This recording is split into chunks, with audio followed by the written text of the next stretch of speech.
নমস্কাৰ বন্ধুসকল, আজি মই আপোনালোকক দেখুৱাবলৈ গৈ আছোঁ বগামাটি পিকনিক প্লেচ। তো এই বগামাটি যিটো নাম, এই নামটো এই ঠাইখিনিৰ মাটিখিনিৰ পৰা আহিছে, যাৰ ৰং হ'ল বগা। তো তাৰ কাৰণে এই মাটিখিনিৰ কাৰণে ইয়াক বগামাটি বুলি কোৱা হয়। তো এই বগামাটিয়ে আমাৰ ইণ্ডিয়া আৰু ভূটানৰ যিটো সীমান্ত, এই সীমান্তত অৱস্থিত।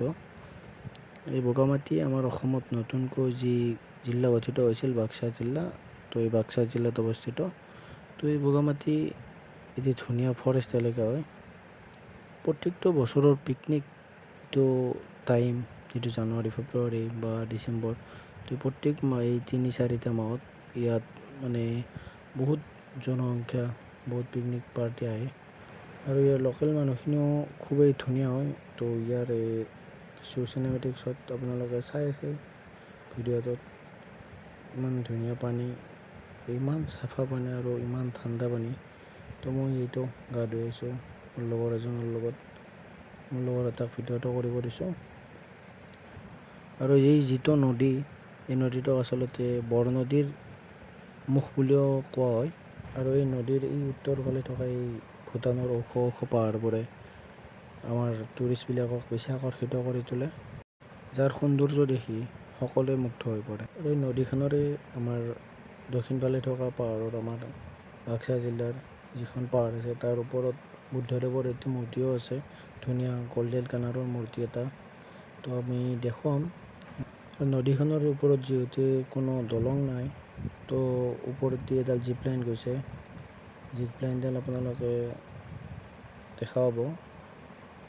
ওপৰাব পাৰিলে দেখুৱাম, নোৱাৰিলে আমি ভিডিঅ'ত নিশ্চয় দেখুৱাম। বন্ধুসকল, ভিডিঅ'টো অলপ স্কিপ নকৰিব প্লিজ।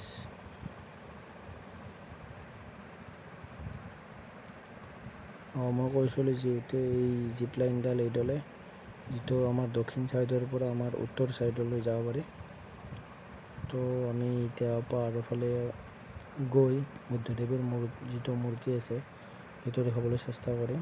চাওক, এইটোৱে ৰাস্তা। এইটোৱেদি এইফালে আগফালে গৈ থাকিলে এই সন্মুখত আপোনাৰ বুদ্ধদেৱৰ এইটো মূৰ্তিটো দেখা পাব আপোনালোকে। আমি ওচৰৰ পৰা দেখুৱাবলৈ চেষ্টা কৰিম নিশ্চয়। ইয়াতে লিখা আছে এইটোৱে। তো ইয়াৰ কনষ্ট্ৰাকশ্যন বৰ্তমান চলি আছে অলপ অলপ। ইয়াতে টিং লগাব নিশ্চয় ইয়াৰে কমিটিয়ে। তো আমি ভিতৰলৈ গৈ আছোঁ, চাই থাকক।